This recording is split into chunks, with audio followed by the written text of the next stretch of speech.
Good afternoon. I'm Will Bowling. The Knoxville Regional is underway in the NCAA baseball tournament. Campbell leads Georgia Tech 6-1 right now, and the winner of that game will get the winner of Tennessee and Alabama State tonight in Knoxville. That's a 5 o'clock start. Tennessee coming off of its first SEC tournament championship since 1995 and its first ever tournament title since the event started, including both divisions in 1998. The Vols going 4-0 in Hoover last week, never trailing while outscoring their opposition 35-10. In NFL news, veteran center Alex Mack announced his retirement today. The 36-year-old earned his final Pro Bowl appearance last season, his only year spent in San Francisco, and ends his career after 13 seasons, including 7 Pro Bowl selections. In baseball, the Philadelphia Phillies have fired manager Joe Girardi after 2+ seasons. Philadelphia is 22-29 after losing 7 of its last 9 and sit 12 games back of the first-place Mets in the NL East. And tonight on the ice, it's Game 2 of the Eastern Conference Final. The New York Rangers look to add on to their 1-0 series lead over Tampa, but in the last 3 postseasons, the Lightning are 17-0 in games following a loss. For all your foundation repair and waterproofing needs, visit USSTN.com. Breaking news at 1 on your home for the Titans and Vols. This is 104.5 The Zone.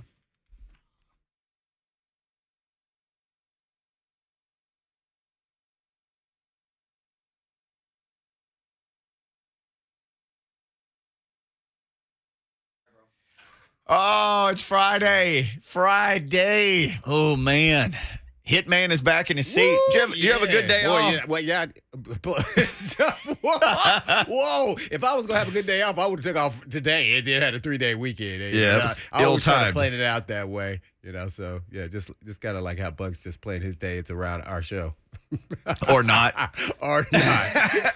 So Buck is supposed to be on with us, and right as Will Bowling is starting his update, Bert, Robert, who's in again today for Lucas, who's, just gallivanting around Brazil still, is like, hey, Buck's got to leave early today. Yeah, okay. Come on, Buck.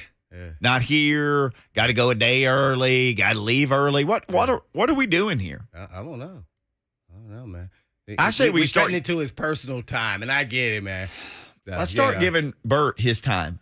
Let's do a segment with Bert on Fridays. You good for that? Well, all right, yeah, Bert, what you guys want to talk about? Right. Well, no, come up with a segment, something that's you want to get out there. Yeah. You give it a name, and then we'll kind of go from there, Bert. I can do that. Yeah. So I you can think do that. about it for a segment, and then we'll come up with something. It could be pertaining to whatever's going on. If not anything. What do you know about? Yeah. Oh, absolutely nothing. I'm like a plethora of useless knowledge. Like No, if it's you do. like praying mantises when they lay their eggs, the female eats the head and lays it in the male's body. Anything stupid like that, I can tell you a fact about it. But if you want me to talk about something that's useful, like how to file your taxes or where to go to get your marriage certificate certified, I would have no clue. Well, we're just pertaining to sports, so I don't know. Yeah, I about mean, all the like other laying stuff. your eggs in someone else's Yeah, body. yeah, That might be a little dark yeah. for us. Yeah. That's the animal kingdom. But I do know a little bit about Circle of music, life, not I as much guess. as you. But maybe we could do something around music. Okay. Ooh, maybe I have a music-thon.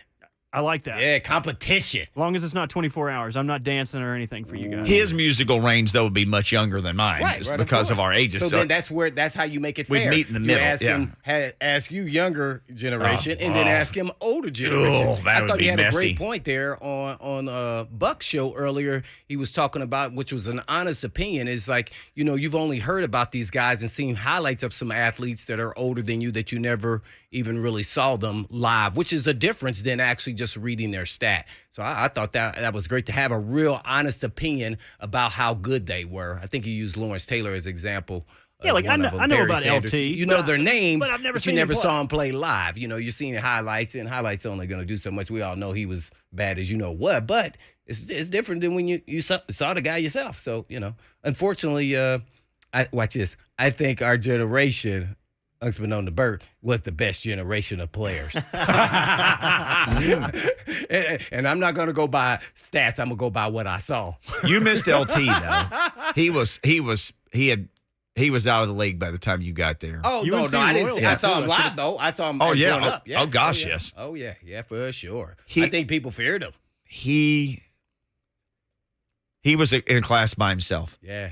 He. Who is that comparable player today? Oh my gosh. Or someone, Is he like the Aaron Donald of It's yesteryear. hard because Aaron Donald's a D tackle, and I don't know if people fear Aaron Donald. But he's too close to Ray Lewis for us to be like, oh, he's the Ray Lewis. Like they were kind of in the same. I always timeline. have a different perspective. I don't think anybody was scared of Ray Lewis. That's me. And Lawrence, But I want to go I'm looking for a pass rush, so I'm gonna go outside Von guy. Miller. I'm gonna start thinking about guys. It just Lawrence Taylor did it for so long, and some of these guys are just in a window where it's like, oh my God, he's impacting this game in ways we haven't seen before. So. I mean, anybody want to help us? Yeah, any pass rusher you would say is the modern day Lawrence Taylor. But like none of the Watts or the Bosa brothers, and they're all great, but Right. but they're not Lawrence Taylor. They're not. He was so violent. The Watts, okay, I can lean with that, but I don't think they're feared. I think we think they're exceptional players and they're above everybody else. I mean, that's crazy that both the brothers are really good in different ways, by the way, because one is bigger and thicker, and one's more of an outside rusher. And more athletic, TJ, and drops in coverage. So Yeah. So it's just different. Man, I'm trying to think. Oh, man, that's a tough one. I think just the game was a little different, too. So that makes it a little tougher. And think about this, too. His rush opportunities were limited because people didn't throw the ball like they throw. Right. Think how many sacks he'd have now. You just wouldn't. What would you do against the Giants now if you had a game plan for him? He had some good dudes around him, too, man. But Who who would be the Giants Lawrence defense Taylor of today? loaded. Maybe Maybe I the would. person just retired. Maybe it could go back 5 years or so. I don't know who that may be. I know we're forgetting somebody right now. We should call up Chuck Smith, the pass rush guru. I'm sure because Khalil Mack, he's kind of come back, but we'll see what he does against with the he's with the Chargers now, right? He's with the Chargers. Yeah, The Chargers have him and Bosa. Uh-oh. Great. Yeah, people forget now. Oh, Chandler Jones did have an awesome game versus Lawan, but he only finished with 10 sacks. I mean, he's been one of the better pass rushers doing this era. I just don't know if anybody. I think J.J. Watt it was feared for a minute there. Like 3 or 4 years, he was like, oh, my God, then the injury bug. But, yeah, he was pretty feared. I think Aaron Donald, I don't think he's feared in that way. I think it's more about he's respected in that manner because there's times he doesn't do too much, but they're always like doubling him. So, yeah, hard to say. I'm never going to give Ray Lewis the fear factor after Lorenzo Neal, basically rolled him up like a carpet. Lawrence Taylor had 142 sacks. Yeah. He had, as a rookie, 9.5. Then he had 7.5 and 82. That was in only 9 games. This guy was out on the town party, by the way, in New York. 100%. Then he had 9.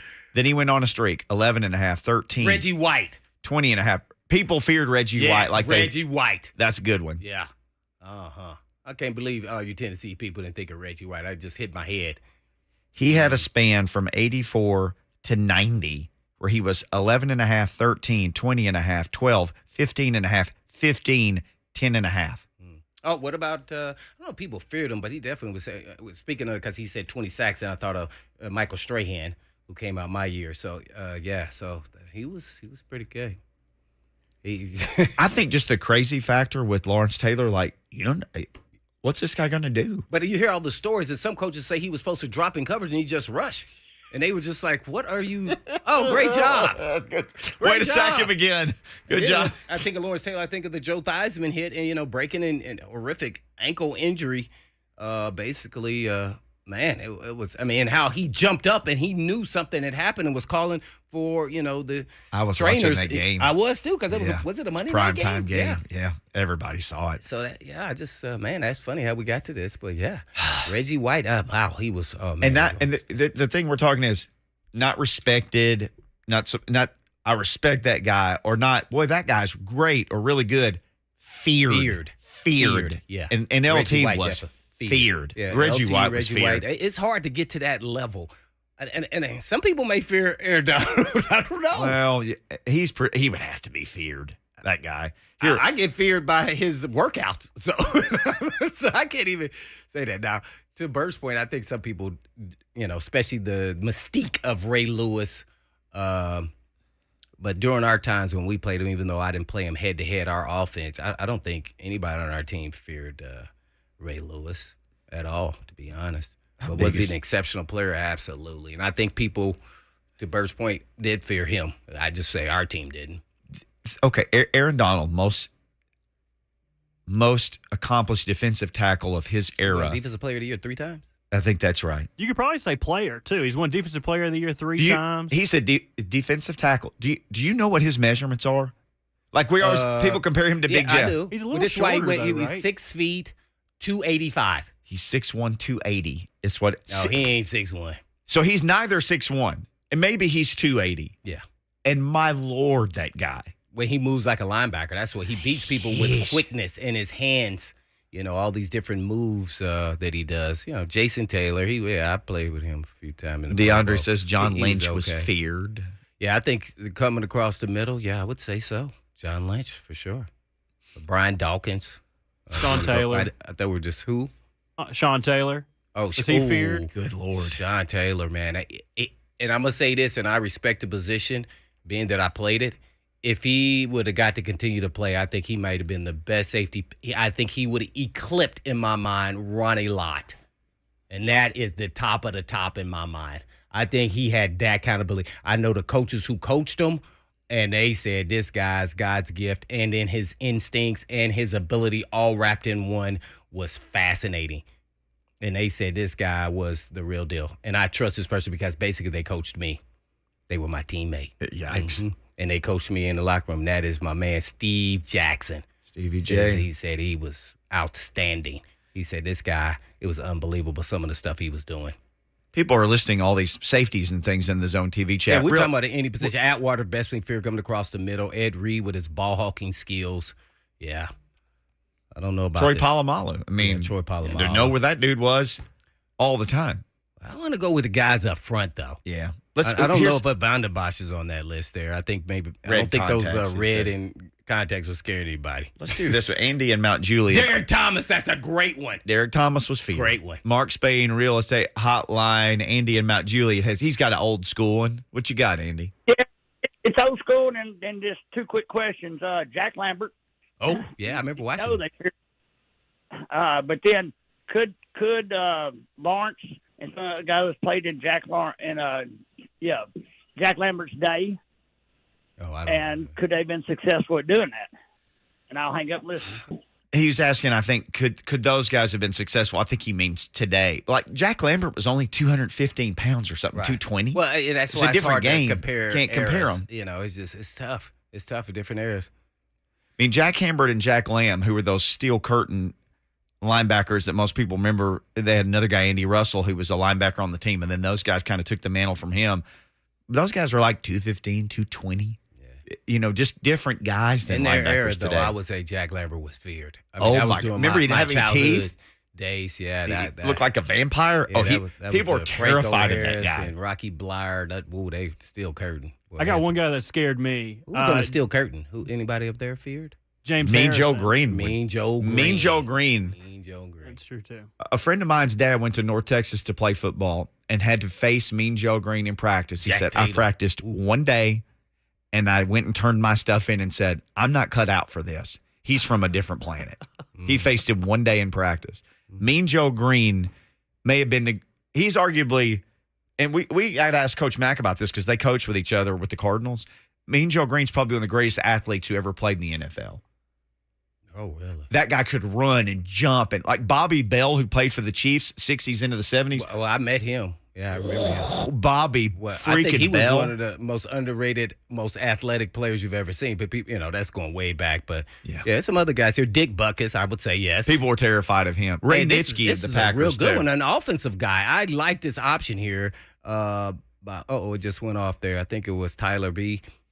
Mike Allscott. Dude, you better double buckle up. You did have to play against him, those big shoulder pads. You know what's so funny? It's like nobody's going to ever vote him for like Hall of Fame, but because he is a running back, he is a fullback, and he kind of was, that kind of in-between guy. And then he was, the fullback to Warwick Dunn. And then that's why they brought in Lorenzo then, because Oscar's like, hey, man, I don't block, I run. I need a fullback to block for the fullback. Alex said who was the Raiders guy, the white dude that was roided up? That was Lyle Alzado. Oh, yeah. Yeah. Lyle Alzado. All right. I could do this all day, but we do have to bring Buck Rising because he's got to go get a haircut. So we got to get to him quickly so we can John get Riggins. our share of his time. We'll ask him this question. We can pick the In his era. Yeah, No, oh, of gosh. his era. His era's been about 20 minutes. We'll get to him next. We'll pick this up afterwards though if you guys want to go down this road because again, I could do this all day. Blaine and Mickey. Oh,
Talk over Meatloaf. This is just such a classic. Rest in peace, Mr. Loaf.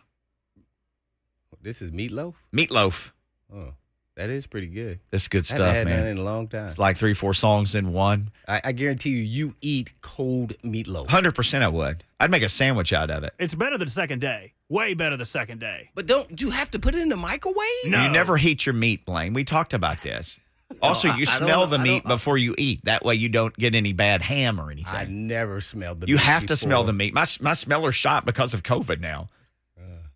Yeah, I have my son. He's my meat smeller.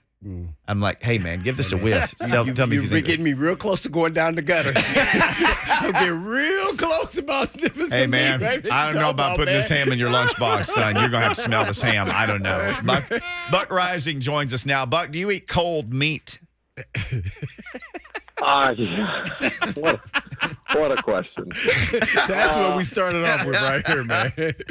I know you was all geared up and ready for the context in there. I eat sushi. Does that count? Sushi's not hot. I don't know if that's actually meat. I meant like refrigerated next day meat, like, like a burger. Meatloaf, a pork chop. No, I'm not a Get 'em. leftovers person. I keep it moving. Okay. Oh, okay. Well, I'll at least put it in the microwave and get it going. What was the question we were going to ask him that we're asking all the callers about? You wanted to. We opened the show. Something came up about Lawrence Taylor. Is anybody feared like Lawrence Taylor? Because Bert mentioned a discussion earlier about if you saw a guy play in your life, like on TV or in person, on your show, then you could give a more maybe nuanced opinion. Like, well, here's what I remember about the guy, as opposed to talking about somebody who played before you were born. So Lawrence Taylor came up. Do you think there's anybody now who's feared like that, like Lawrence Taylor, not respected, not game plan for, but actually feared? I say Reggie White. Yeah.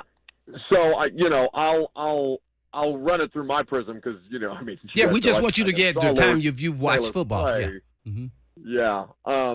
So I only know stories of Lawrence Taylor. It's a good question. And Ndamukong Suh is probably that guy, right? Like he's not. I mean, just from pure nastiness, stepping on offensive linemen's biceps and things like that. Just generally a giant 300+ pound rage monster running through your face mask. As an offensive lineman, That's a good one. Suh And maybe not the probably, suit today, but yes, you're right. Yeah, he was. No, he was a man-child. Of active players throughout the course of his career, Ndamukong Suh was probably at his peak. That guy, no doubt. Okay, now let's wrap this around back to the Titans. The most feared Titan, not to the league, but what you would consider the most feared Titan. Well, it's probably peak Derrick, right? Derrick Henry, just in terms of what you have to respect. Now, respect and fear are two different things that you did qualify earlier. Jeff is probably heading into that conversation for what he can do to an opposing offense's game plan, but it's probably still on a game in, game out basis the guy who can wreck you, which is still at any given moment Derrick, pending what happens off the foot injury. So is that in history too? Just the Titans since 90, let's just say 99. No, it's probably Vandenbosch because he'd wear those damn. That is hilarious to me. That's the two contact, people now have said that. The blood red contact. It's insane. I'm going to go the opposite of that. Somebody who really actually did stomp on somebody, and that's Albert Hainsworth. I don't think if you have to put something in your eyes to make people think that you're tough, then you're not too tough, in my opinion. That can only work so long. So I'm going with Albert Hainsworth. Yeah, I think your assessment is probably correct, Blaine. But also, I don't discount crazy people. And not say he wasn't crazy. Now I didn't say he went crazy. But Javon Kearse. You don't know what you're getting. For 3 years, Javon Kearse scared the living daylights out of everybody. And we can go down the list, and we were just talking about it. Mickey brought his name up. CJ2K and Eddie George. I mean, these guys. You just said the king. So obviously everybody knows the Titans have had a run of great running backs. Boy. But I think those guys all in that category were really, really feared. When I went to Philly, I remember they asked me what was it like, going head-to-head versus Eddie George. I said, well, I really don't know what that is because I hadn't gone against him head-to-head. I said, but you got a taste of it, didn't you? Oh, no, but at the time they're asking me, we're going into playing him. Yeah. And Eddie George, in my mind, wasn't what everybody viewed him as a player. See, that's what he just said, Ray Lewis. And I go, well, Ray Lewis, I don't think our team feared him, but I get everybody feared him because of all the things surrounding him and his bravado and everything else. But the Titans, when I played, fear. Go watch the tape. Go watch the tape and watch Lorenzo Neal roll him up like a carpet and tell us that he was going to do it. Hey, little he buddy. told us he was going to do it. He pointed to our sideline and said, this is the time I get to go one-on-one and watch me go get him. And did. That's who we had. So all that bravado and everything in our mind goes, well, dang, he ain't who we thought he was.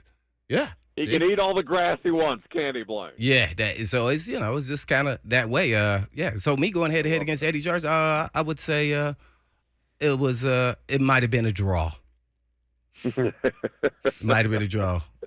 Me and him only got to go head to head. I got to decleat him, and he got to fall, and I fell backwards on top of me. So I'm gonna give him a draw on that. I think that's fair. That's a fair assessment. That's more than reasonable of you. All right, we're hustling through a segment here with Buck Rising. As we understand, you have a haircut, and you have to leave for in about 8 minutes. Don't let us, mess up your personal time during business time. Okay. Well, listen, I write those off on my taxes, so technically it is business time. Oh my gosh, Buck Rising, brought to you by his haircut and Two Rivers Ford, home of the non-commissioned salespeople. They won't give you a haircut on prices there. Buck hanging out with Blaine and Mickey here as he does every Friday.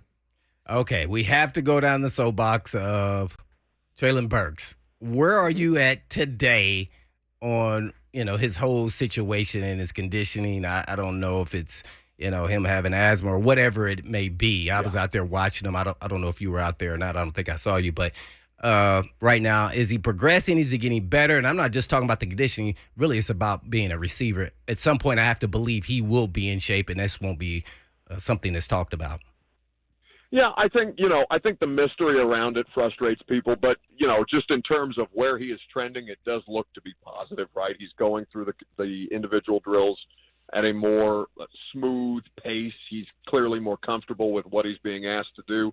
Whether he's finishing out full practices or not, it's fair to make it a concern because it's a recurring situation, right? It's not just the one-off day with the inhaler on the first day of rookie minicamp. It's now 3 weeks where at some point when there are cameras on him that he has not been able to complete a full NFL voluntary workout, practice, whatever you want to call these things, at this time of year. So, you want more out of him, and it does make you a little more hesitant about, okay, how much can you really lean on this guy in ways that you're going to have to lean on this guy because of who he's through some form or fashion replacing. Now, the positive on that is that Robert Woods is much further along, I think, than anybody anticipated him being, and that as he works his way through the ACL recovery and kind of tests out how that knee responds, as opposed to Taylor Lewan and Bud Dupree doing it in August into September, Robert Woods is getting through this stuff right now through June and allowing his body to be able to adapt and react to whatever, for lack of a better term, setbacks may be caused by just extended work and reps on that knee. But the Treylon Burks thing, it's a concern. It's a situation to monitor, but you don't have to lose your mind's first-round pick. Oh, my God, John Robinson doesn't do his homework, blah, blah, blah, just yet. Well, there's time for that. Well, I'm going to ask you this, and I want to quantify it. During our day, if a young guy who we're really dependent on a first-round pick to make some impact on our team after losing a stud position player, and we then trade and then draft them, based off on who the leaders were on the team on offensive defense, that person would go and say something to him. Do you think anybody has said anything to him of leadership group that is on the Titans currently? When I say something, I mean say something. That means, hey, man, you got to get your you-know-what together. We not playing here. Let's go. And then that's all need to be said and keep it moving. Do you think they have those type of leaders on the team? I didn't say they don't have leaders. I said those type of leaders. Sure, I think Mike Vrabel is that guy. No, it can't be a coach. It can't be a coach. It's different from a coach. Yeah, it's different. That's a good question, right? Because remember, I think famously the thing that kind of endeared Titans fans to A.J. Brown is the fact that he checked Taylor Lewan's ass in the middle of the Chiefs game he kept false starting, and that's not something that outside of Delaney Walker the Titans have had. So I would say to you, I don't necessarily, without knowing whether a specific conversation has been had with him, those guys, given that not all of the vets are here, I don't know that that there is a personality like that on the roster right now. I don't know that that's the case, Blaine. Yeah. Well, I think that needs to be said. By the way, which was kind of a concern after Jarrell Casey left and Delaney Walker left, guys who would be regularly that presence. That void is something that we still talk about because, Jeff Simmons breaks him down in the huddle pregame, but okay, that's a lot of pomp and circumstance and whatever. And Jeff is obviously a stud on the field. Derek is not that guy, even though, Derek shows his presence through his work and his performance. But as far as like, hey, man, this is not this, you need to take this more seriously type of veteran presence. Harold Landry isn't that person. Lawan, no, I don't know. I don't know that presence exists on this roster outside of the head coach kind of lording over it all. Well, two more questions for me. And one is Dylan Radins. I'm just thinking about, go back through the history of you covering the Titans and, first, second, and third round picks getting actually put in position to play, if not their first year, their second year. Where are we at with Dylan Radins? I'm going to start with him first. Yeah, Mike kind of alluded to the fact that he's been getting most of his work at right tackle right now. He's not like any other second round or first round or third round pick that they've had because the whole COVID situation at the FCS level, it's just such a weird sample size for that guy to come into the NFL off of that, right? Did you just say because of COVID and FCS? That does not matter one bit of iota about him being a second-round pick. If somebody's using that as an excuse, that's some BS. I'm just telling you right now. Second-round pick, Blaine, you're supposed to be on the field. It's the same way that Caleb Farley didn't play a year because of COVID. But I know, and we're judging him just the same way. If he didn't get injured, we're all bickering about, I'm talking about him playing for the Titans. I could give a care less. You drafted him there, then you thought he could play. Caleb Farley, was up here. You're saying among all the first and second and third round picks that I've covered, he's not like all the first and second and third round picks. Caleb Farley didn't play either, so we can't use that as an excuse. That's all I'm getting at. I'm not using it as an excuse. I'm providing the necessary information based on the question that you asked, which I think is relevant to the conversation. Well, I don't think that's part of the equation with Dylan Radins. And then you brought up FCS. None of this matters now that you've been drafted. It's about where you were drafted and how quickly will you contribute based off of your draft, and that's why you went there. So if they don't know where he's playing, as what I was getting at is, then why not? Nate Davis was a third-round pick. I don't care if it was COVID or not. He went to an FCS. They threw him out there in the Wolves. The season started. He wasn't ready. Is Charlotte FCS? I don't know. I'm looking. I don't. Group of five. Group of five, right? But it's still, anyway, that's not better than Ball State or Arkansas State. Blaine, I fully expect that they think that he's going to be able to contribute to the football team as a starting offensive lineman. But Mike isn't going to tell us that. It's taken since June to get him to say that he's been getting most of his reps at right tackle. Like that's the most. Well, to me, that's what tells you it's an issue. That. Right. That's what tells you it's an issue in my mind because most guys that are second-round picks, I don't care where the background was from. I don't care if he played in Australia and was an Australian league. If you took him in a second round, this guy's got to be out there or he's considered, your term, bust.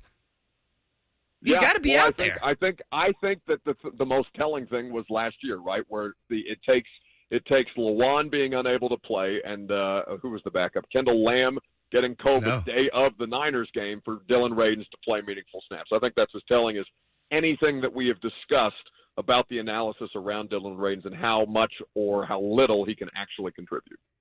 Oh, my. Yeah, he got me wrapped up on that Dylan Radins. And then the other one, on a positive note, based off my assessments out there, I really thought NWI looks like he can be potentially a two based off what I saw him of the other receivers. What I'm looking at. Now, naturally, Woods is in the equation, but I kind of put him off to the side as a veteran. But he looked the part. I still was impressed with his get-off coming off the line of scrimmage based off of all the other receivers, and that's where the impact hits the DB and you breaking the cushion immediately. And I ain't saying nothing about his hands or anything else, but just the look and feel of it, he's looking like he's gaining some confidence, and I think he's going to have a bigger role in the tie. I think they believe he's a number 2. I fully agree with you. And by the way, he has to be if Burks is going to continue to have these kind of struggles. And Woods, if we're to consider Woods the number 1, or whether you want to consider the X and the Z wide receiver, if you want to talk in football terms, what you have in NWI is, I mean, honestly, to NWI's credit, he is the player who has come the furthest from the place. You talk about undrafted guys, not biased because he went to Indiana. I didn't know anything about him when he came out of Indiana, other than, for God's sakes, he was hand-fighting the football away from him. It was like a boxing match. Right, he was having issues. Yes. This dude has done so much to help himself, and he is their number 2 wide receiver, full stop, right now. It could change by the time we get to September. There's a lot more of camp and mini camp and all these different things that we have to work through, but nobody has done more to physically improve their craft on this football team, given where they started and where they now sit, than NWI, I think. And the fact that he plays all 3 positions and knows all 3 positions that wide receivers are asked to play makes him an asset to this football team without question. Yeah, no doubt about it. Lastly, do you think he's a number 2? Yeah, I mean, over Burks, sure.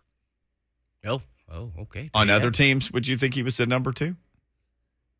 Have you seen the Chicago Bears wide receiver? Yeah, they have their own category. Hey, man, my man. Yeah, he may be a 2, but he's sure not that 1, because that 1 I've seen live and in action running routes, and I said he was going to have an impact, and he has. Mooney from Tulane. Real deal. That's fair, and maybe, well, listen, Velus Jones Jr. is a 4th-round pick. He's going to have to figure it out pretty quickly, too. So Chicago's a tough scene right now. I feel bad for Justin Fields. All right, Buck, we know we kept you over your time, so go, tell the crew at Supercuts we said what up and get yourself a good haircut. It was all planned. I wanted to get you on the FCS and COVID stuff. Yeah, I'll make sure we go over. All right. See you, Bucky. We'll talk to you next week. Blaine. Well done. Have a great weekend. All right. The one and only Buck Rising of the Buck Rising Show. And the install and A to Z Sports, and I'm sure plenty more. The Titans pregame. He's on every show on the station. He's the hardest working man in show business. Yeah, man. Better him than me. All right. Treylon Burks and conditioning. This has come up before. Matter of fact, it came up about a year ago with his college coach, and I found the audio. No way! Yeah, Burks got it all stored away. We're going to play that next. What did Sam Pittman say about Burks going into last season at SEC Media Days? Titans fans might find this interesting. It's coming up. You got to be kidding me. Oh, no, I'm not.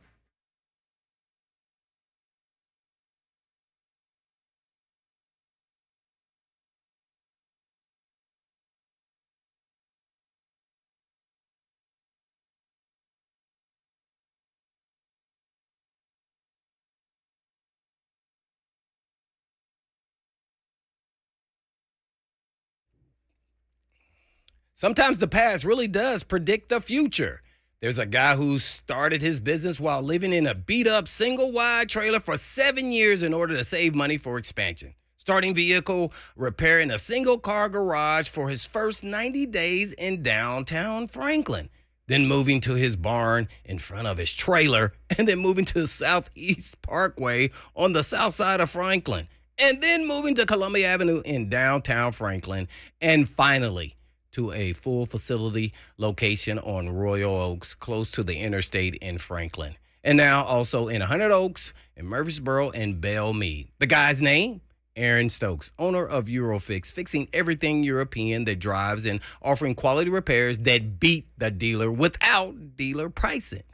There's a lot more to the past since 1999. But for the future, Eurofix can help you off the tow truck and out of the repair shop. So if you want the best to work on your European vehicle, just give them a call at 844-EUROFIX. That's right, 844-EUROFIX, Monday through Friday, or you can just check them out online at myEurofix.com.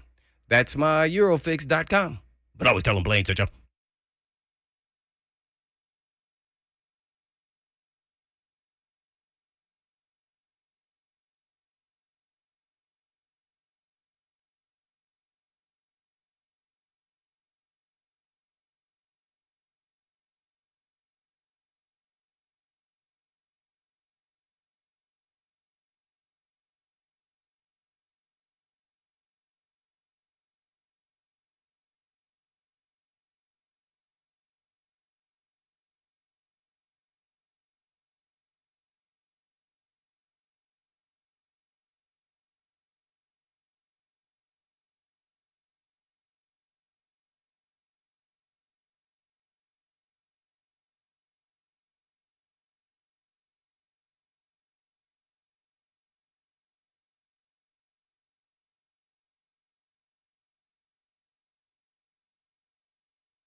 Blaine Mickey 1045 The Zone. So there was an NBA Finals yesterday. there was an NBA Finals. Yeah. Did you I was enjoy all that over. fourth quarter by the Celtics? Fourth quarter. 40-14? Wait, it was a 17-0 run, wasn't it? I know. Jaylen Brown. Man, he put up 10. It was a 10 in the fourth quarter. What about Al Horford out there jacking up threes? Yeah, he made 6 threes, man. I had to go look him up while I was in live. I was like, how old is this dude? This dude moving like he's slow. He got this old school set shot, jump shot. Oh, I loved it, though. I loved it. You know what I loved, though, really watching the Celtics when they start going on a run, and really throughout the whole time I've been watching them in the playoffs, that's when I really start watching them, is they move the basketball. Old school, moving the ball around the field. It doesn't matter who's in place. They got guys can knock down shots, but they're role players. I mean, Horford, the Derek White guy put up 21, as well as Smart, who's their defender, but he puts up points. Those are the guys that kind of carried him. And then Tatum became like the point guard. He was 12 points, 13 assists or something like that. So, a lot of people said that, the lights got bright. Man, stop that BS. Please. Couldn't he have a bad shooting night? All right, if he was a third-year guy, fourth year, or been there already 3 times, would you say, he had a bad shooting night, or would you say, it's the bright lights? Guess what I saw it a sign of? Maturity. He didn't keep forcing it. He says, I'm going to get my teammates involved, and we're going to win that way. And guess what he said after the game? We won, and I'll take that every time. But do I want to shoot like that? No. But, hey, he used it to his, the best of his ability in that game. So, and that's what then to make a guy come back out and just start jacking up shots because, if you put up 30 and you lose, then nobody going to be saying nothing to you. I got mine. Right. No, they played great team ball, and then we got to see Brown kind of step up and, instead of being Robin, he got to be Batman. So that was pretty cool. So what I took from all of this, and I said that they could, they can match up really well, but I didn't think Golden State would ever get beat at home. Golden State looked like they were look, watch, I'm going to make everybody tired because I said the same thing about the Titans. You get that week off, you ain't as sharp. They was bending down tired in this game, so I don't think they worked hard enough during this off time. Happy medium, tough. That shouldn't happen. They shouldn't be losing home. I wouldn't be shocked. Matter of fact, I'm going to go on a limb and call my shot right now. Celtics going to go up 2-0. Well, okay. Hey, hold on to that. We got to call our shot an hour from now in the last segment. Because and if they don't win, I still think it's going 7, and it's going to be. They are tougher, the Celtics. See, everybody talks about that experience. It doesn't matter. They went through a tougher gauntlet. They are the better team already right now. Now, granted, the 3 guys I talked about, Horford, White, Derek White, and then Smart, they went 15 for 23 from the field. I don't know if they can keep doing that, but I don't think Tatum will do what he did either. So that's going to balance it out, and they're still going to have that same kind of production. They have length, they have athleticism, and they have all ball skills, and they can shoot from all over the perimeter. I think they match up pretty well. It's going to be a back and forth, but I don't know why. I for whatever reason, I keep saying I think I want to cheer for the under. I think the Celtics going to get them. You know who else has length and ball skills and athleticism? Treylon Burks. He's got all those things. I don't know why I was thinking about the cold meat when you said that. Cold meatloaf. So I rabbit holed on Twitter because I started thinking, when did the weight thing become an issue for Treylon Burks? And I read. You just like it just I Twitter happened, searched. Right? I Twitter searched and I kept seeing 21, like finding tweets as old as last summer of 21. Man, you was on your computer going back. Oh, I was like a sleuth, man. I was like a private eye. Wow. So then I start rabbit holing down this one thread, and there's a guy who puts a quote up there, and it was, hog hunting doesn't get you in shape. He needs to get in shape. And a guy responded. These were Arkansas fans who were fighting about him.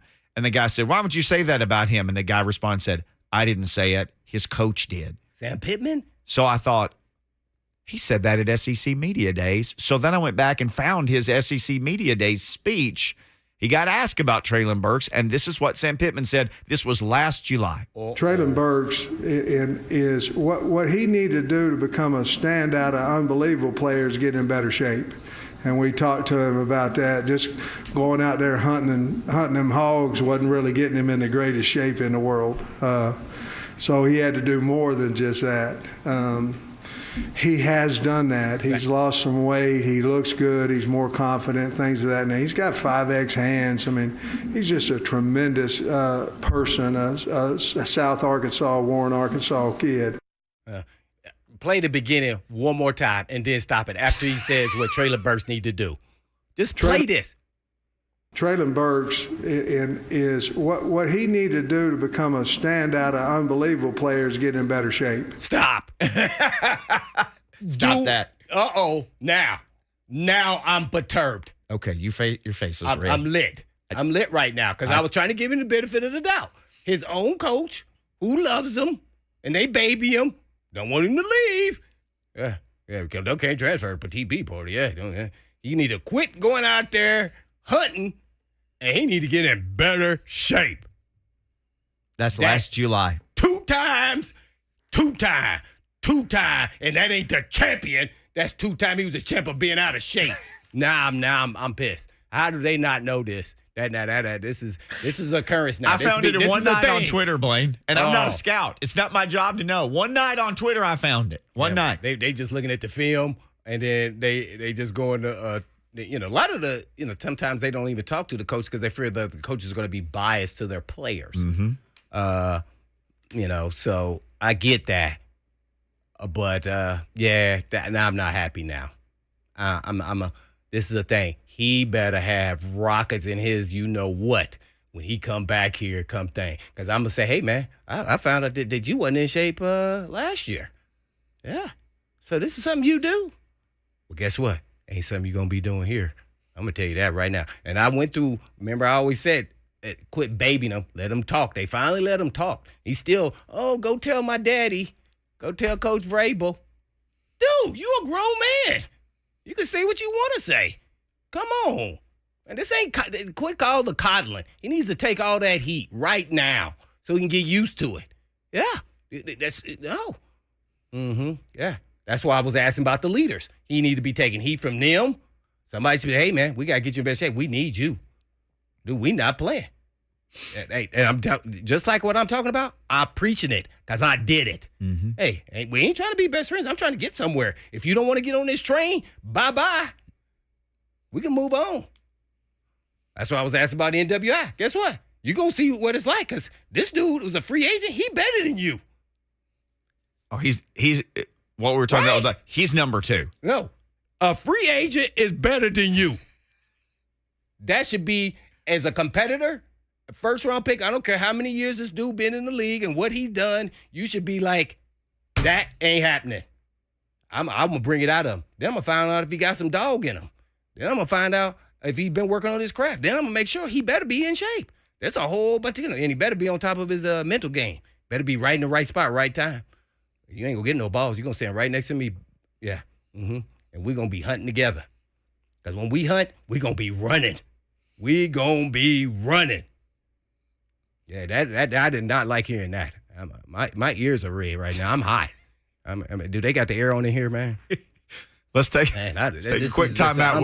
Unbelievable. We'll get Blaine cooled off. We can pick this up on the other side. Unbelievable. Derek has weighed in on the Zone TV chat. You can weigh in. Mark Spain Real Estate Hotline wide open, 615-737-1045. We can take calls. And hour number 2, we got Call Your Shot coming up. And want to hear from you as well. It's Blaine and Mickey on Friday. Better be hunting with his spikes on.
Good afternoon. I'm Will Bowling. The Knoxville Regional is underway. The NCAA baseball tournament begins this afternoon. Vanderbilt plays San Diego today in Corvallis, in the Corvallis Regional. But in the Knoxville Regional, it looks like a Tennessee win over Alabama State tonight would give them the Fighting Camels of Campbell, who leads Georgia Tech 12-5 right now, late on in game number 1 of the Knoxville Regional. Tennessee battles Alabama State tonight at 5 o'clock Central. Tennessee coming off its first SEC tournament championship since 1995 as the number 1 overall seed. In NFL news, veteran center Alex Mack announced his retirement after 13 seasons that included 7 Pro Bowl selections. In baseball, the Phillies have fired Joe Girardi. Philadelphia is 12 games back of the first-place New York Mets in the NL East. And tonight, it's Game 2 of the Eastern Conference Final on the ice. The New York Rangers look to add on to a 1-0 series lead over Tampa, but in the last 3 postseasons, the Lightning are 17-0 in games following a loss. For all your foundation repair and waterproofing needs, visit USSTN.com.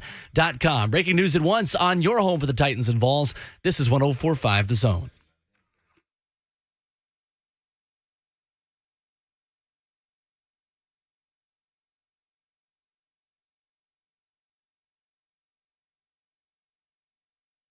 Blaine Mickey, 104.5 The Zone. Welcome into Friday. It's Friday. We're halfway through the show. You're more than halfway through your work day. Some of you probably already checked out mentally. Some of you probably left work already. Oh, they pulled a Treylon Burks? They checked out mentally? He's not checked out mentally. Well, yeah. Well, to me, mentally also goes to make sure you in shape. So we played. Duh. Will you play the first? Okay, we have this audio.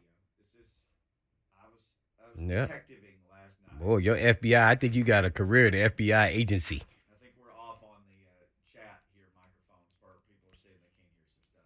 So I wanted to find the origin of the Treylon Burks and weight and conditioning thing. So the oldest tweets I could find were all from 2021, and it was typically like Arkansas fans who were talking about him and he's going to be great. Well, no, he's not, and kind of fighting about what kind of year he was going to have before his senior year. Oh, okay. And so I thought, well, this obviously doesn't go back to high school. It doesn't go back to when he got recruited. I can't find anything like that. And so then I found a whole thread of some Razorback fans who were kind of arguing about him. And one of the fans posted these quotes. And it was essentially, well, hog hunting doesn't make you in good shape. He needs to get in shape if he wants to be a great player. And the guy responded and said, you don't know how much hunting he does. Don't say that about him. And the guy said, I didn't say it. Sam Pittman did. So then I thought, when did Sam Pittman say that? So I pasted the quote and Google searched it, and it brought up all these videos from SEC Media Days. Last year. At this exact time frame. Right now. In July. SEC meeting just ended. No, what was it? July? This was spring meetings. Oh. So the next thing on the SEC calendar, well, all of you go buy your Athlon magazine and read it at the beach now. But then the next thing after that is SEC Media Days. So Sam Pittman and Bert, do you want the whole quote or do you just want the beginning again? Yeah, I just wanted the beginning when he said what he said. Okay, this is what he said. This was Sam Pittman last year at SEC Media Days. Just the short and sweet, Bert. Treylon Burks is what he needed to do to become a standout, an unbelievable player is get in better shape. There you go. This was last July. Vrabel, you listening? I know that you get up out your seat right now if you sitting in the meeting room and go into that meeting room and be like, hey, man, you did this last year too? You better stop all that hunting right now. I'm sure the conversation already happened, though. But, you as much as I'm a little nervous in that it's an occurrence that he does. So, obviously, he loves hunting, and that's his getaway. But you got to be able to find a balance now. This is not college. These guys are really good. And, by the way, there was guys out there making plays on him all day long. There was one drill, and not just specifically him, but the DBs were making – they didn't complete a ball at all for a long while. There was like an entire 7-on-7. It was kind of laughable. Really. I think he hit one check down, and that was it. I don't care. I might have been Logan Woodside being the quarterback. I can't remember. But, it was so he's got to impact this team. So hopefully he gets the message after he leaves here to get in shape and don't do as much hunting or do both, but also get on the track. When you're a wide receiver, there's 2 things that I want to see if I'm a coach. First and foremost, I'm going to say, hey, I want to see you get in shape, and that means you need to be doing more track work. So go whoever you know, give you a track workout. and you follow that. And by the way, they'll be out there timing you because you're supposed to make certain times because that's what you do for a living now. You are a sprinter. You are a sprinter. If you don't believe that, then you need to go on, get your, and get your gear and go hunting instead of getting your briefcase and then go to the track. Then secondly, you need to be working on route running. Yeah, so guess what you get in all that? Oh, timing, get your hands down. It's the NFL now. If you can't run routes, I don't care how fast you are. The game is built on route running. As you notice, people that's not that fast, funny, they get deep. I'm going to use my man, Derek Mason, for the Titans. He wasn't fast. Boy, we sure saw him catch a lot of deep balls. Yeah, when I say he's not fast, he wasn't no 4-4. He wasn't no blazer. It's about route running. So those are the two things I'm going to be looking for him when he comes back in training camp. And all eyeballs. I know we can get all bent out of shape because now I'm kind of a little bent out of shape because it's now he's done it a couple times in a row. And maybe that's kind of an occurrence that he thinks that he can do that because of how good he is. Well, that's over. You're not that good anymore. You at the end of the totem pole, and you need to work your way through this because if guys are making plays on your practice, then I don't know what that means in the game because it's a whole nother clip of speed in the game. So I would I'm not gonna get really perturbed. I'm gonna say I'm gone above being disappointed to, hey man, this some BS. Hey man, what do you think is going on? So when you come back now, if he is not in shape, he is running after practice. I'm serious now. Nope. We gonna get this fit because guess what? This ain't just your job. I'm depending on you. We drive you in the first round. Because we start hearing all those rumors about, and that's what made you want to dig, rumors about that he didn't do well at workouts and all this and that and kind of lackadaisical and, I ain't really been working out. Well, there you have it. Sam Pittman said it on the record. Multiple people have said something along these lines in the Zone TV chat. And I'm paraphrasing, but there are a handful of them. Well, he was great at Alabama, or great at Arkansas, rather. And one guy said he was great against Alabama. This isn't Alabama anymore. You're not playing Alabama. They're not on the schedule anymore. Guess what? This is a different deal. Alabama DBs ain't at that practice we just said. And it was dudes making plays all over the place. And then Burks was part of those plays. So, don't get me wrong. The NFL is different than college, even at the highest level of Alabama and Georgia and all the elite teams. They don't all come in and step in and be great players because it's a different level of speed. So we want to find out you at your best. That's why you want to see him at his best, route running, in shape, and see where he stacks up then. And then does his element of athleticism gradually just starts taking off? Because when I use the example of NWI right now, you should have came in and y'all should be right about the same ability right now. Because it's a new game to you. It's all fresh, new plays. You're slowing down and you're getting used to it, trying to learn how to run routes. Well, you should have came here in shape. I'm sure some of the other guys aren't in great shape, but he is out of shape. So once you get all those things down, now you should propel yourself because that's why you went first round, because of your athleticism, and see where you stack up then and see if you continue to rise or do you stay the same. And that's what happens in the National Football League. You can go wherever you go in the first round, but do you continually grow as a player? Some guys get stuck and they can't go anywhere. I use myself as an example. My goal was just to make the practice squad when I got drafted. Then I got to, after we had what that town called then mini camps, not OTAs. I go, oh, I'm making a roster. Yeah. Then when the season start, oh man, he better not slip up. He better not get injured because when I get out there, ain't no turning back. Ain't no turning back. This is mine. Some guys got injured. Yeah, I got lucky. Got a break. Caught a break. Unfortunately, guy was a great player. He was a Pro Bowl player. So that's what I'm looking for out of Treylon Burks is, hey, man, you need to be coming in here and be right there where our ones are at. If not, man, he didn't look any different than Fitzpatrick out there. He didn't look no different.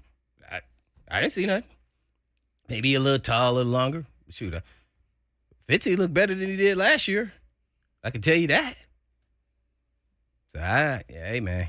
They can talk about, Woods as being a leader. Woods just got on the team. He can only do so much. Eventually, it goes back to Burks. Sorry. I'm gonna go down it. We're not in college. Somebody shouldn't be this competitive spirit about you when you're a first round pick and any professional athlete. It's just different. It's not the same. Nobody should be babying you along or nudging you to tell you what to do, how to be a pro's pro. Well, how you be a pro's ball? You do is you got 2 eyeballs. Just look. Just see, dude. Nobody can babysit you and tell you everything you need to do. You got to pay attention. So, yeah, I don't. Yeah, I would be telling him, hey man, you need to work on this. You need to do this. And when I see him next time, it's up to him to figure it out. Yeah, that's why I asked that question. Who is the person that's actually really getting it? And everybody's like, Woods, and he is a leader, and he's a great guy. I know all these things about him. But he just got on the team. So what does that say about the leadership of the team? That you're leaning on Woods, who just got here? Yeah. Who really ain't even supposed to be out there running around. So he running around like ain't nothing wrong with that brace on. He's not missing anything. So hats off to him and great for him. But, yeah, that tells you, and Buck said it. They lean on Vrabel.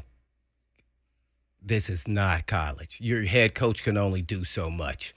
Ultimately, you as grown men have to mandate in the locker room and have leaders at every position group and then have your captains who then filter down information. If not, then they go over and have the conversation. If the coach is the leader, then you don't have leadership, right? Nah, that's how I view it. Yeah. And maybe his personality is a little domineering, and maybe that's why. And I know they have leaders, but who's to get in your face, hey, man, we not playing that. And I am saying you got to be rude or anything like that, and you're still getting to know the guy, but there's still a way you can have a conversation with them and say, hey, man, we're depending on you to contribute, like, immediately. So we need to do these things. Yeah. So we need to do these things. We need to take a break and then come back. Leo is on the line. Leo, if you hold, we'll come straight to you when you come back. You want to join this discussion, Mark Spain Real Estate Hotline, it's wide open, 615-737-1045. Friday edition of Blaine and Mickey rolls on next. Meatloaf.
Blaine and Mickey, 104.5 The Zone.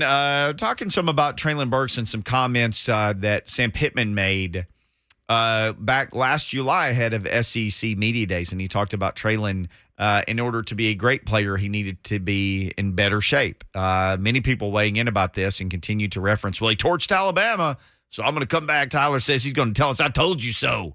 So he's going to light it up out there. I'm going to come back and tell y'all I told you so. He's taking receipts. Well, I mean, we're not saying he's not going to be successful. Yeah, I'm hoping he's great. It's just the fact that, okay, well, let's just go down. Let's say that we have to pass Panda, but other first rounders that come to this team didn't have to have this kind of conversation. So obviously this is something that he believes is a way to get to where he's trying to get to. All I'm telling him is you can't get away. There ain't no Alabama DBs out there. Matter of fact, I don't even how many Alabama DBs got drafted this year? I have to consult Bird on that as he stares at the ceiling. Jalen Armour Davis in the 4th round of the Ravens. Right, and that's what I'm getting at. None of them in the first 2 rounds. Correct. Like they usually are. Mm-hmm. Yeah. So the It's a good 4th pull round there, means Bert. you're a backup in this league. One of the Alabama teammates out there, he's making plays on him. Shaheem Carter. I didn't even know who he was. I was looking at the sheet. I had to ask Mickey. I was like, dang, man, that guy looks good. Who's this guy? Yeah. Because, Alabama dudes all wear these crazy numbers. I'm like, 36. Yeah, okay. He looked pretty good. He was well built. He was well built and everything. I would assume that being that he was Alabama. There you go. Let's see how well built this call is by Leo in Franklin. He was kind enough to hold Leo. on the Mark Spain real estate hotline. Are you a Leo? Hey, guys, thanks for getting me in. Hey, listen, I think it's worth mentioning right now that $14.3 million fully guaranteed. And I think a lot of people, when they heard that contract, were a little surprised. Nothing against him before he ever hit the practice field at OTAs or anything. I think a lot of people were surprised. $14.3 million fully guaranteed. And I get it. You can make some guys too comfortable, and then other guys need some level of comfort to be able to produce. But I also additionally thought, have we reached a point that as a franchise we got a Sam Pittman jinx going on? We had the Isaiah Wilson deal, and I know it remains to be seen. Burks yeah. a phenomenal player. But I just think at the moment it's like, do we have a Sam Pittman jinx going on here? I don't know. And my last thing before I get off, because I'd like somebody to say it, there's so much discussion about the hog hunting and all of that, and you got a first-round draft pick, and that's something he enjoys to do. But that in my opinion, would fall into a highly risk category like motorcycling, basketballing. This is something he could theoretically be out there. You got a fully guaranteed deal going on with him. A hog tusk, it ain't no joke. I mean, you could get somebody hurt doing that. Is that something that the language of his contract is going to prohibit him from doing, or is that something that it's still all good to go? I'm going to get off, but I enjoy you guys, and I'll listen to your comments off there. Thanks.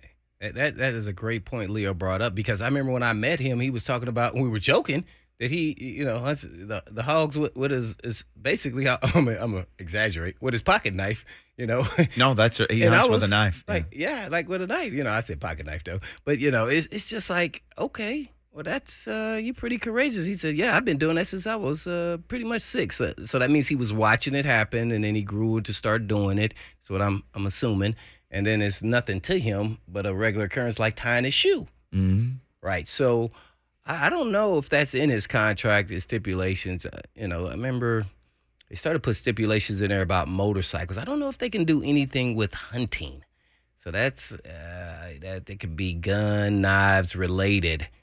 I don't know. Maybe they can get some money back if he got injured doing those things.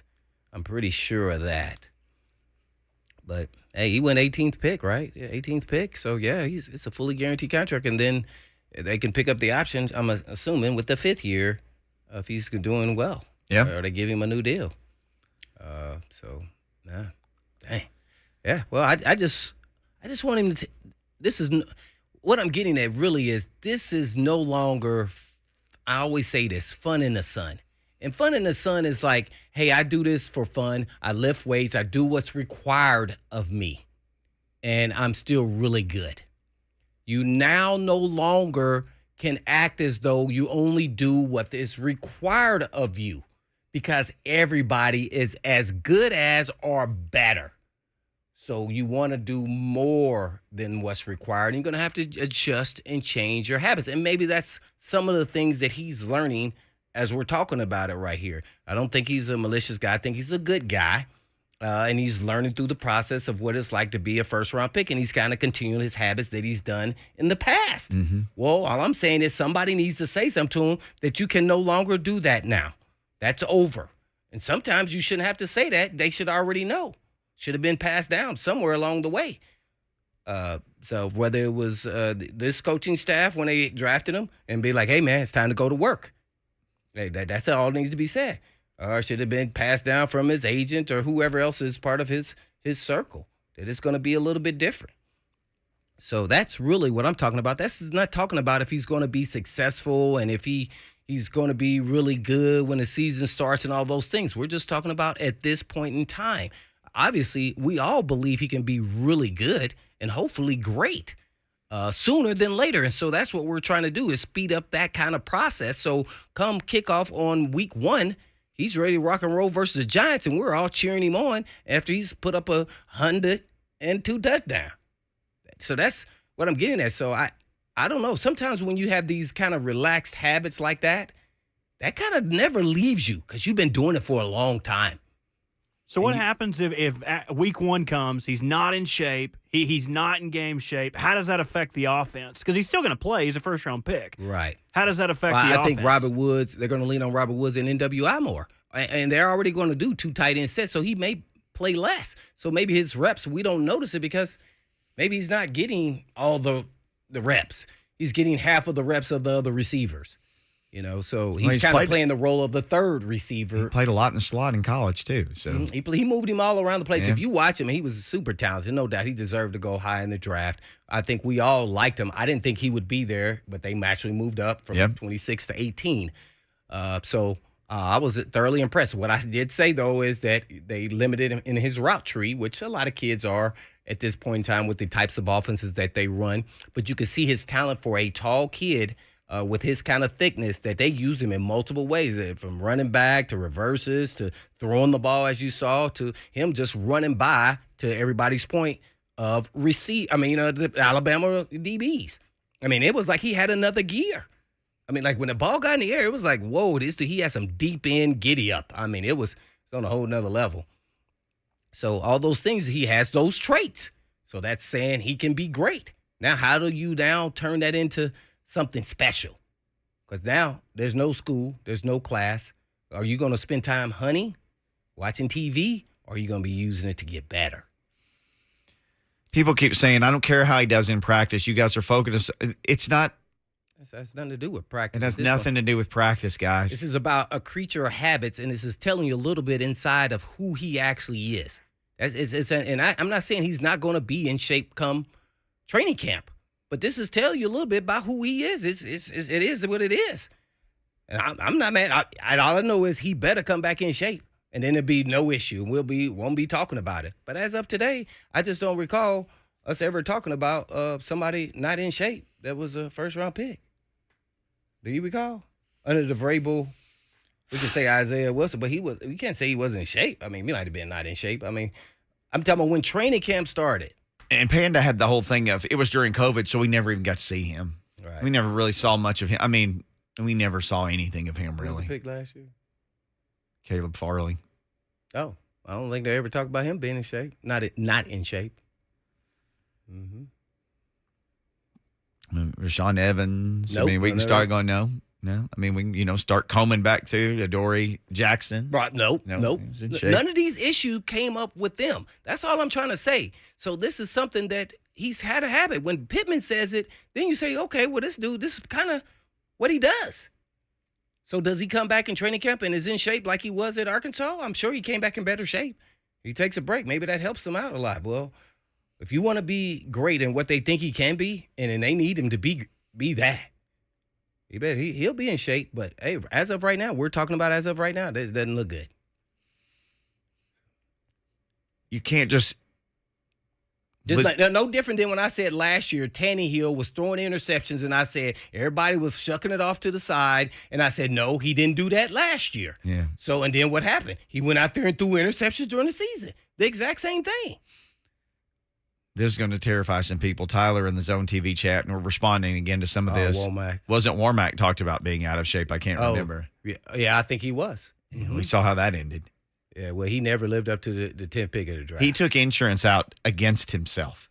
He literally bet against himself. Man, boy, they teaching them some good stuff there at Alabama. He's a businessman. Yeah, he bet that there was an insurance bet essentially you could take that your second contract, there was some kind of insurance you could take against your second contract if it wasn't a certain amount, and he took that out. Yeah. He took that insurance out. He bet against himself. I've never heard of that before. I've never heard of it since. Well, hey, I'm wishing the best because I want the Titans to do well. So I'm a bet that he is in shape when they come in. But man, I wouldn't be shocked if he wasn't. Like, when I say you run for a living, people don't have no idea. He needs to be doing a sprinter's track workout. And then you start adding routes to that. And then guess what? I will promise you he will be great. So all you need to do is just drive down to Arkansas. You can pay me, and I'll time you. There's plenty of hills to run in his part of Arkansas. Not my part, but his part. He could be running hills. There's a lot of different things he could be doing. So there's plenty of tracks, too. Flat spots with a track on it. We got that. Just depending on which part of the state you go to. You can find him some spots to run, I promise you. This is where, our compadre on Titans Radio, Kevin Dyson, can kind of take you through his experience where he was just so dominant in college. I don't care what school you're at. He still is a Power 5. He wasn't in the SEC. He's at Utah. But it was just different when he got to the league. Dudes was different. And he went on against all the high-level DBs in college at the bowl games, all-star games, and all of that, and he was still dominating. What was he, 16? What pick was he? 16 or 18, right? Mm-hmm. Yeah. It's an adjustment period, and you want to speed up that process. And talking about being in shape is not part of that process.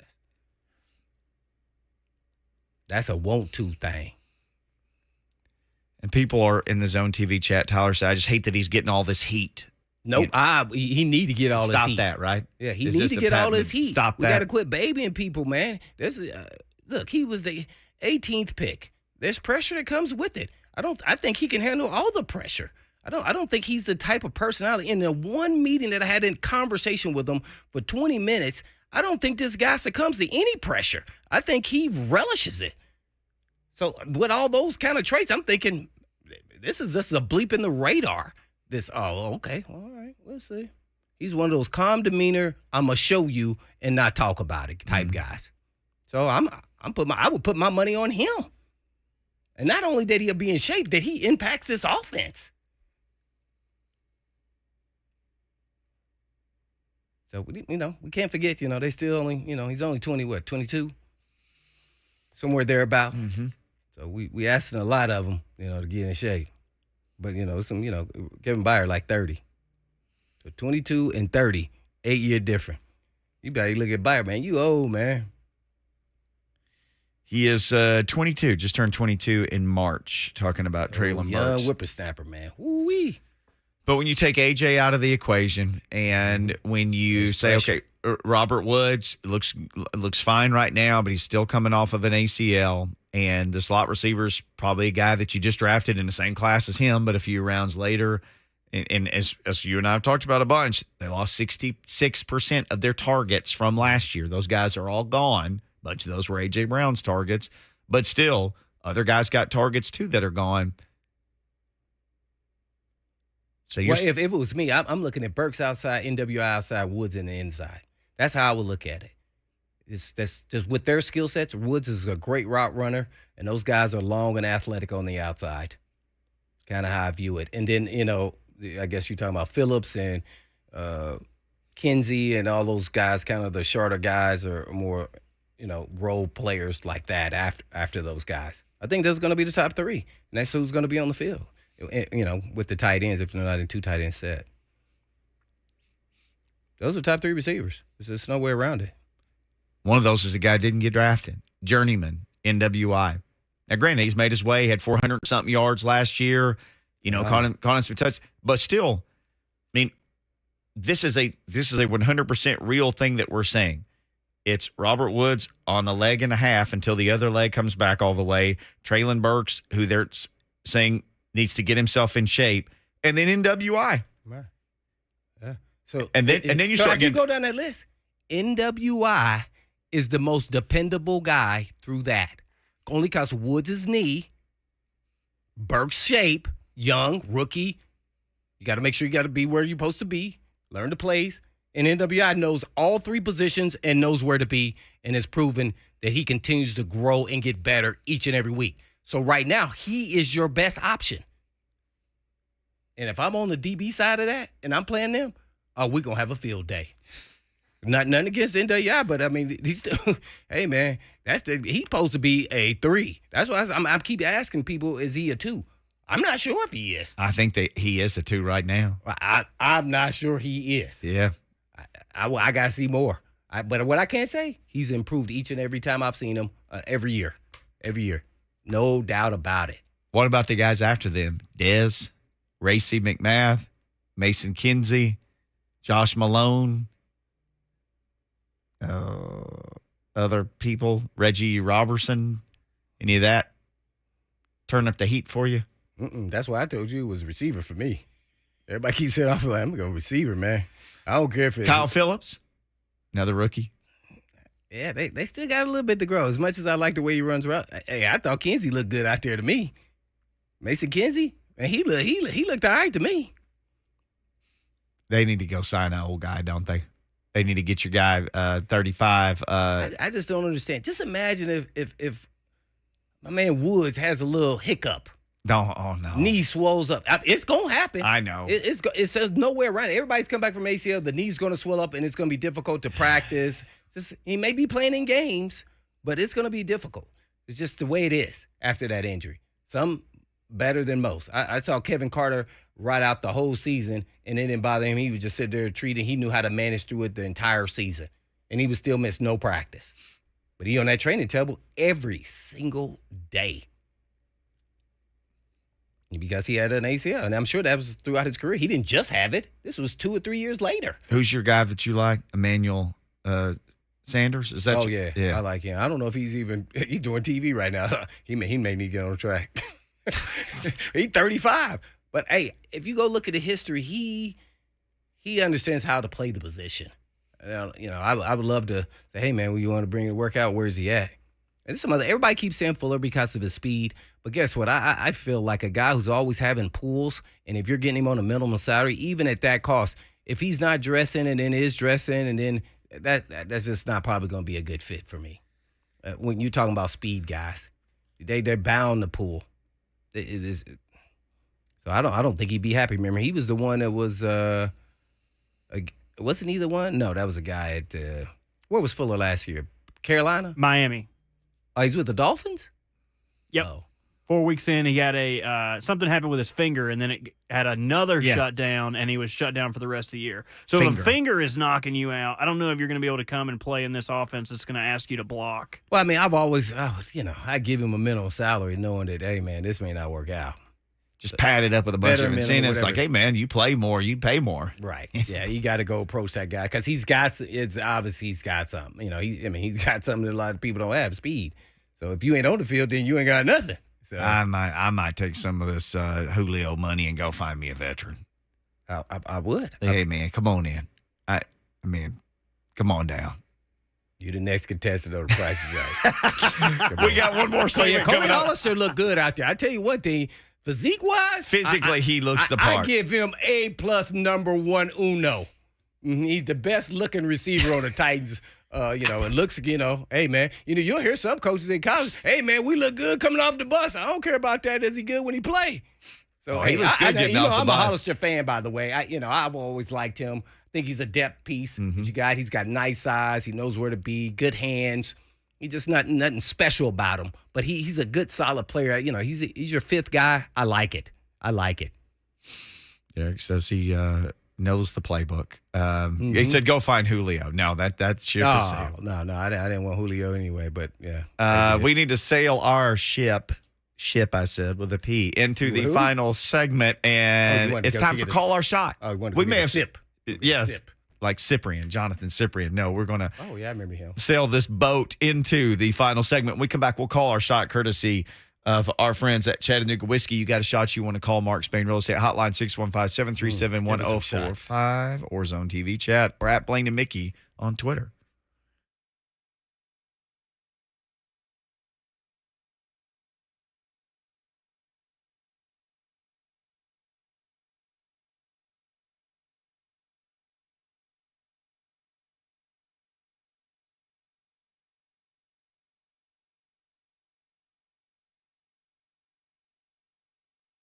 So the NBA Finals, you know it, they're here. Good times. And so is your chance to score big on FanDuel Sportsbook. Throughout the NBA Finals, FanDuel is going to give new customers $200 in free bets guaranteed when you place your first $5 bet. That's right. You can bet point spreads or player props or money lines, whatever you want to bet. Plus, you can combine your bets for an even bigger payday with a same-game parlay. So I know the Warriors took it on a chin in game one. I like them to win and cover in game two. I think Steph's going to be on fire. I like Draymond to get a double-double. But you find a bet that you want to make. Sign up with the promo code Mickey. You'll be ready to go. If you haven't tried FanDuel, it's the perfect time to give it a shot because the only thing sweeter than watching the finals is cashing in on the action again.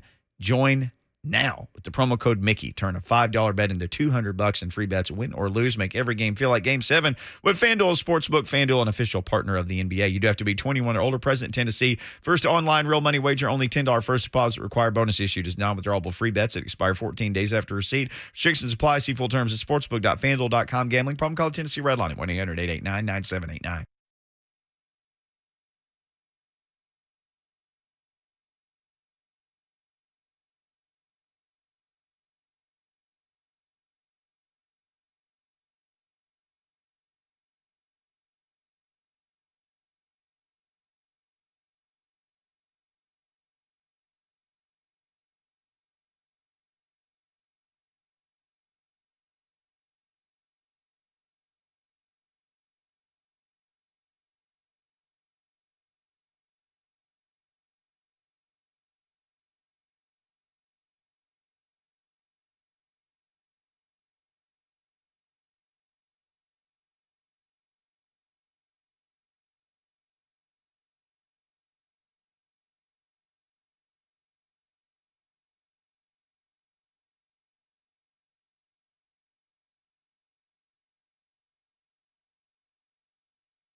Blaine and Mickey, 104.5 The Zone. Before we take 3 steps out the door, we got one more segment, and we'll have 3HL who'll get you, give you 3HL and 3 steps. 3HL coming up next. I'll get you the rest of the way home. Robert filling in for Lucas. You know him as Bert. That's what we call him. So you got one more day. Is Lucas going to be back next Tuesday? Is that it? I think that's the plan, as long as he doesn't get held up in customs or something. So will we ever see you again? If you'd like to see me again, I don't. Well, we'll see him on Monday. I mean, Monday, yeah. So I didn't know if we should bring him a cake or something. No, I think I'll be in here. Hopefully, I don't think I'm getting fired or anything. I hadn't said anything too inflammatory. Oh, okay. I'll give you. There's always Monday. Ron Slay chocolate covered almonds, Hershey's there. I appreciate that. I'm allergic to chocolate, but I appreciate that. Oh, definitely. You need to have it there. Counts. Yeah. Thought that counts. Does it count that it's white and not brown? It's still chocolate. If somebody White blindfolded chocolate. you and said, try this chocolate, and it was white or milk chocolate, could you tell the difference? I think my body would when I broke out in hives. I think The that white would be the does the issue. white kind make you hivey or no? I don't know. I haven't eaten it since Well, I was come in a here little and kid. eat this whole thing, and let's just have an experiment. We might as well do it, right? It's Friday. Anybody We got got a an long weekend. EpiPen? We could just put it in your neck if we had to. You got time to recover. You got the weekend. I man. actually did try it when I was in probably like 5th grade. Somebody brought in chocolate chip cookies, and when you're a kid, you're like, man, I'm gonna eat a cookie. My mom told me I can't have chocolate, but I'm gonna eat a cookie. And then I went into Did it all for the cookie. I went into like anaphylactic shock, and they had to stick me with one of them EpiPens. Can you give chocolate to dogs? No. No, right, I know. I did not. Or Bert. I did not. Or Bert. I got that Oh, dog you did in not. me. Yeah. I did not. I know, but I Did you was. give Ziggy his Hershey bar or something? Okay. No, I'm getting scared here. Like, do we was talking need to about call a chocolate chip fit? cookies, and my wife saw me take a break and break it off. She said, "You better not give that to Ziggy." I said, "Oh, that's right. He can't have chocolate." So I didn't never even get close to even giving it. Okay. I was going Just to a say you while teased back. him. You had to go get him a piece of cheese or something out of the fridge after And I that. went and got him a treat. Okay. We got treats for him, a little dog biscuit. Mm-hmm. You can hold up a piece of cheese and my dog loses her mind. The dog loves cheese. Oh, my dog loves anything you give him. That's Yeah, why he that's- would have ate it, even if it was chocolate. That's kind of true. Yeah. He would have. Let's call our shot. One shot that is Bert will be back on Monday before Lucas gets That's back on your Tuesday, shot. and You got a Bert will very not good be chance. having chocolate. And if he does, Watch this. My shot is. You called one already. Do you remember what that was? I'm taking that back. Okay. That was a long time ago. People don't You remember. told me to hold on. But my shot is Treylon Burks will be in shape when training camp start. Did y'all get that? I'm betting money he will be. I believe in Burks. Mm-hmm. Yeah, you heard me. So I asked you the other day, like, does he leave? And I rattled some papers. Like, here's your workout papers. You go home and do this. No, you said, no, dude, this NFL, they'll give you that. You can go get your own self in shape. They may do that, though. They may be feeling like, hey, man, we got to make sure. Nobody say he got lost on the email. So give it to us. Here's some. We printed the internet for you, like the Progressive I'm commercial. betting money he's ready to rock and roll, man. So I want him to be. I'm like you. Believe in Burks. I'm like you. I want him to be. Yeah. Like I want this thing to be great to watch. Especially And people, good are like, people. Y'all stop talking about Because him. he's a good kid. I mean, he's a good person. You could tell. He's Yes, high character guy. good old country guy from same state as me. I mean, it would be great to see him be great. It would be great to see him be great. I'm putting money on it. He's going to impact the team. But if not, we'll just, NWI to the rescue. NWI is your number. Robert Woods has a leg and a half. Is right now today NWI the number one? Absolutely. Okay. It's not even close. Okay. Mm-hmm. That's what I saw. That's what I saw. Okay. And what I saw is not good. We call our shot on Fridays, brought to you by, it is good, Chattanooga Whiskey, brought to you by Chattanooga Whiskey 91, an award-winning small batch bourbon available at your local retail store. So you are calling it in shape Treylon Burks. And my other one is I'm going to go Celtics, going to take them down two-time, 2-0, going back to the Celtics. On Sunday, they got an extra day, so they play Sunday at 7 Central Time. If they go up 2-0, then they're not losing the series. They're going to win it. If they go up 2-0, I mean, you might as well just call it There out. has been in history maybe a handful, maybe less than that, have come back from a 2-0 to win it. You're absolutely right. The odds are definitely against if they go down 2-0. What I do want to see is, though, I don't want to see any blowouts, which has kind of been a history of this playoffs. So I just want to knuck and tuck. I think these guys both match up really well. So, hey, they may win or not, but I'm going to call my shot. And if I get it right, I'll be looking like I'm a genius. All right, genius has made his shots called. Bert, what say you? On the other side of the room than the genius. To your point, the Celtics are 8-2 on the road in the playoffs this year. So I mean, they fare really well on the road at teams. Vegas in there, and to get to steal some on the road, that's big. I'm going to go on the other side of the court, and not for the good way. My shot is that Draymond Green is going to get ejected in this finals. You got the whole finals, so you're not saying the next game. You're just in the finals. I'm saying, in some game in the finals, he is going to get ejected. That's a good one. Because he is getting frustrated with these guys. Now, I've got a little audio to support that. Last night, he didn't have the best shooting performance, and he was a little perturbed that some of the Celtics' lesser playmakers were the ones making the plays. You guys be the judge. They have guys that put pressure on the rim, so you're going to have to rotate and help. And 15 for 23. We'll have to figure out where our next rotation is coming from. They hit 21 threes, and Marcus Smart, Al Horford, and Derek White combined for 15 of them. So those guys are good shooters, but 15 for 23 from those guys, so be fine. He don't think they can do it again. So if they do it in his face again, I think he goes knuck if you buck and gets tossed out. And to that point, and it is a little surprising. I don't know if they can do it continuously throughout this series, but what I do weigh on is that then Tatum will pick up the slack and won't have another bad shooting night. Giving up put on 12. He's going to put up 20, and maybe they put up a little less. Horford doesn't hit so many threes. Yeah. And White, woo. He was lights out last night. I was like, dang, this dude probably making $4 or $5 million. Looked up his contract. What you think it said? $5 million. 3. 4-year, $70 million. Oh, God. I was like, what? It's the NBA. My shot, just the opposite of you two knuckle bucks. It's going to be Golden State wins, covers the 4, and Draymond gets a double-double, not ejected. Oh, I like it. I like it. Boom. All right, 3HL coming up next. We got to go. In the meantime. In between time. Peace!